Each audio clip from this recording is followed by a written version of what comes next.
단점 물어보고 싶지? 다 귀한 재료들이라서 막 자꾸 단점 찾으라니까 그런데 자꾸 안 좋은 점을 찾으려고 하지 마. 좋다고 그러잖아. 성형외과 전문의 이성주입니다. 안녕하세요. 성형외과 전문의 김지혁입니다. 안녕하세요.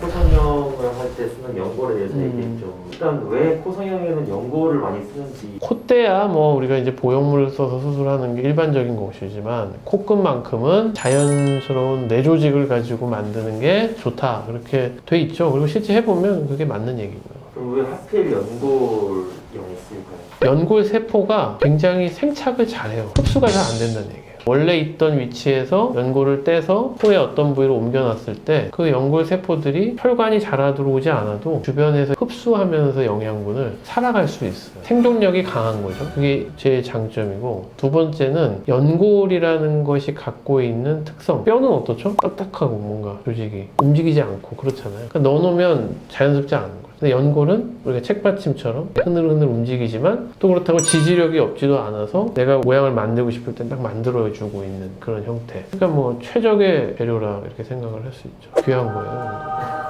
저는 연골 쓸 때 보통 비중격 연골이나 귀연골 그리고 늑연골을 쓰게 되는데 네. 딱 이렇게 정해진 우리 몸에 있는 연골인데 꺼내 써도 그 부위에 문제가 안 생기는 연골인 거예요. 연골은 관절에도 있어요. 근데 관절 걸 뽑았을 수는 없잖아. 비중격 연골로 수술했을 때 가장 메리트는 뭐라고? 원래 내 코 안에 있던 연골이니까 그 연골을 다시 코 안에 위치만 바꿔놓은 거 아니에요? 생활 환경이 똑같은 거 아니에요? 유지가 잘 되죠. 그러니까 얼마나 좋아요. 비중격 망곡증이 있는 환자들은 좀 좋아지기도 하고 그러지 않나요? 그렇죠. 이제 비중격을 우리가 이제 하베스트라고 해서 떼는데 그걸 떼주는 것 자체가 이제 비중격 망곡증 환자들은 그것 때문에 코가 막히거든요, 실제. 휘어진 연골을 떼서 재료로도 쓰고 막힌 콧구멍도 좀 뚫어주고 일거양득. 비중격 연골 좀 안 좋은 점도 있을까요? 자꾸 안 좋은 점을 찾으려고 하지 마. 좋다고 그러잖아. 사람마다 그게 똑같지가 않아요. 어떤 사람은 좀 딱딱해요. 그 두꺼워요. 어떤 사람은 얇고 하늘하늘해요. 너무 비중격이 두껍고 딱딱하면 그걸 코끝으로 옮겨왔을 때 조금 인위적으로 보일 수가 있죠. 그래서 그런 경우는 그 자체를 또 자시 조각을 좀 해서 좀 더 유용한 재료의 형태로 바꿔서 써야겠다거나 이런 걸 결정을 좀 하긴 해야 되는 경우가 있죠. 귀연골로 썼을 때 메리트.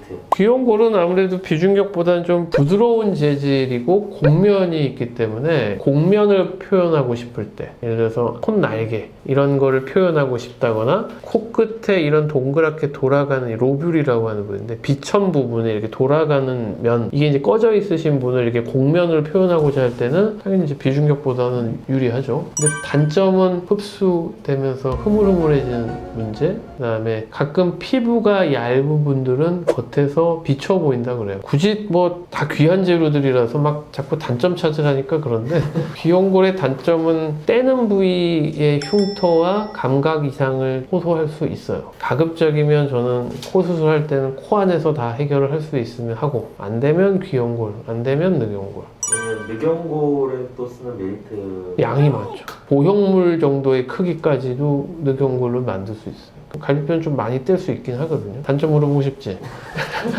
제일 큰 단점이라고 하면 영구적으로 보일 수 있는 흉터랑 늑연골 자체가 갖고 있는 휨 성질 때문에 콧대를 만들거나 했을 때 그 약간 휘어지는 성향이 있어요. 굉장히 잘 깎으면 안 휜다. 뭐 이런 여러 가지 깎는 법에 대한 기술 방법도 여러 가지가 있거든요. 그래도 휘는 애는 휘어. 그래서 가급적이면 뭐 안 쓸 수 있으면 안 쓰고, 만약에 꼭 필요하면 하죠. 언제 꼭 필요하냐? 보형물 같은 거를 썼을 때 생길 수 있는 문제가 드물지만 염증, 구축, 면역 반응이 있어요. 그러면 보형물을 빼죠. 보형물을 빼고 한 6개월 지난 다음에 다시 보형물 넣으면 괜찮은 경우가 대부분. 근데 또 넣었더니 또 그래. 그러면 이제는 보형물이라는 걸 쓰기가 두려운 거죠. 그래서 그럼 다른 걸 쓰자. 내 거 쓰자. 그래서 이제 할 수 있는 게 진피라고 해서 엉덩이나 이런 살, 허벅지 살 또는 지방 이런 걸 쓴단 말이에요. 근데 얘들은 흡수가 엄청 많아요. 거의 뭐 한 70-80%확 사라져 버릴 수도 있어. 그러면 내 건데 자가 면역적으로 크게 문제를 안 일으키면서 흡수도 제일 적게 되는 조직이 뭐가 있을까? 그게 이제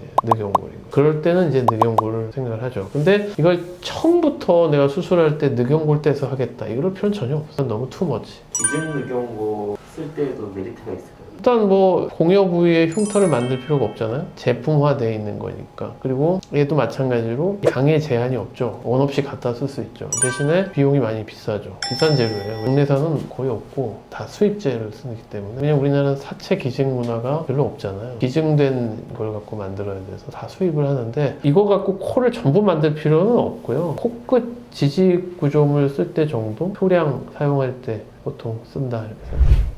콧등은 그냥 실리콘 보형물이거나 티슈 형태의 진피 보형물 쓰시면 되고, 코끝은 연골. 연골은 우선순위는 있겠지만 가능하면 뭐 비중격 연골 써서 하시고 하면 원하는 코 결과가 잘 나올 수 있을 것으로 생각이 듭니다. 감사합니다.